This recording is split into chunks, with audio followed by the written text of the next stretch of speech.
வணக்கம். தற்போதைய நேரத்திற்கான டாப் 5 செய்திகளை பார்க்கலாம்.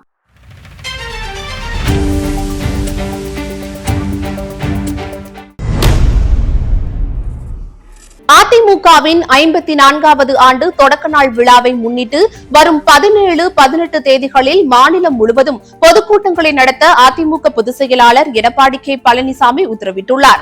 மாநிலம் முழுவதும் ஆங்காங்கே புரட்சித் தலைவர் எம்ஜிஆர், புரட்சித் தலைவி அம்மா ஆகியோரது உருவ சிலைகளுக்கும் படங்களுக்கும் மாலை அணிவித்து இனிப்பு வழங்கி ஏழை எளியோருக்கு அன்னதானம் வழங்க வேண்டும் எனவும் புரட்சித் தமிழர் எடப்பாடியார் உத்தரவிட்டுள்ளார். கோவையில் உள்ள அரசு தலைமை மருத்துவமனை இருதயவியல் அறுவை சிகிச்சை பிரிவில் ஒரே ஒரு டாக்டர் மட்டுமே இருப்பதால் அவசர சிகிச்சை பெற முடியாமல் ஏழைகள் உயிரிழந்து வருகின்றனர். வசதி படைத்தவர்கள் தனியார் மருத்துவமனைக்கு சிகிச்சைக்கு செல்லும் நிலையில் வசதி இல்லாத ஏழைகளுக்கு அரசு மருத்துவமனையில் தேவையான சிகிச்சை கிடைப்பதில்லை என குற்றச்சாட்டு எழுந்துள்ளது. உலகிலேயே மிகவும் ஆபத்தான உயிரினம் கொசுதான் என உலக சுகாதார மையம் தெரிவித்துள்ளது. கொசுக்கடியால் ஏற்படும் டெங்கு, மலேரியா போன்ற நோய்களால் மட்டுமே உலக அளவில் 7 லட்சம் முதல் 10 லட்சம் வரையிலான மக்கள் ஆண்டுதோறும் உயிரிழக்கின்றனர். தமிழ்நாட்டை பொறுத்தவரையில் நடப்பாண்டில் மட்டுமே சுமார் 15,796 பேர் டெங்குவால் பாதிக்கப்பட்டுள்ளனர். மேலும் இந்த ஆண்டில் இதுவரை 8 பேர் டெங்குவால் பாதிக்கப்பட்டு உயிரிழந்துள்ளனர்.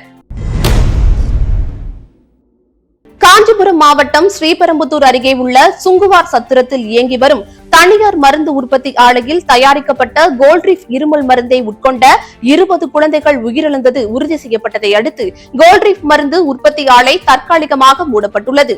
சரியாக ஆய்வு செய்யாத மூத்த மருந்து ஆய்வாளர்கள் 2 பேர் சஸ்பெண்ட் செய்யப்பட்டுள்ளனர். மருந்து நிறுவனத்திற்கு நோட்டீஸ் அனுப்பப்பட்டு உரிமையாளர் கைது செய்யப்பட்டுள்ளார். கண் கெட்ட பிறகு சூரிய நமஸ்காரம் போல குழந்தைகள் உயிரிழந்த பிறகு ஸ்டாலின் அரசு நடவடிக்கை எடுத்துள்ளதாக குற்றச்சாட்டு எழுந்துள்ளது. விருதுநகர் திமுக எம்எல்ஏ ARR சீனிவாசன் முன்னிலையில் இளைஞர் காங்கிரஸ் துணைத் தலைவர் சுரேந்திரன் திமுகவில் இணைந்துள்ளது கூட்டணியில் புகைச்சலை ஏற்படுத்தியுள்ளது. சுரேந்திரனை திமுகவில் சேர்த்திருப்பது திட்டமிட்ட செயலா என்ற எண்ணம் தோன்றுவதாகவும் காங்கிரஸ் கட்சியை பலவீனமடைய செய்ய நினைப்பதை ஏற்றுக்கொள்ள முடியாது என்றும் தமிழக காங்கிரஸ் கட்சியின் மூத்த துணைத் தலைவர் பொன் கிருஷ்ணமூர்த்தி ஆவேசமாக அறிக்கை வெளியிட்டுள்ளார். கரூரில் ஏற்கனவே காங்கிரஸ் மகளிர் அணியைச் சேர்ந்த நிர்வாகியை செந்தில் பாலாஜி இணைத்ததற்கு ஜோதிமணி காட்டமான அறிக்கை வெளியிட்ட நிலையில் தற்போது விருதுநகரில் காங்கிரஸ் கட்சி நிர்வாகி திமுகவில் இணைந்துள்ளது சர்ச்சையை உருவாக்கியுள்ளது. இத்துடன் டாப் 5 செய்திகள் நிறைவடைந்தன. அண்மை செய்திகளை உடனுக்குடன் தெரிந்து கொள்ள BNC டைம் சேனலுடன் இணைந்திருங்கள். நன்றி.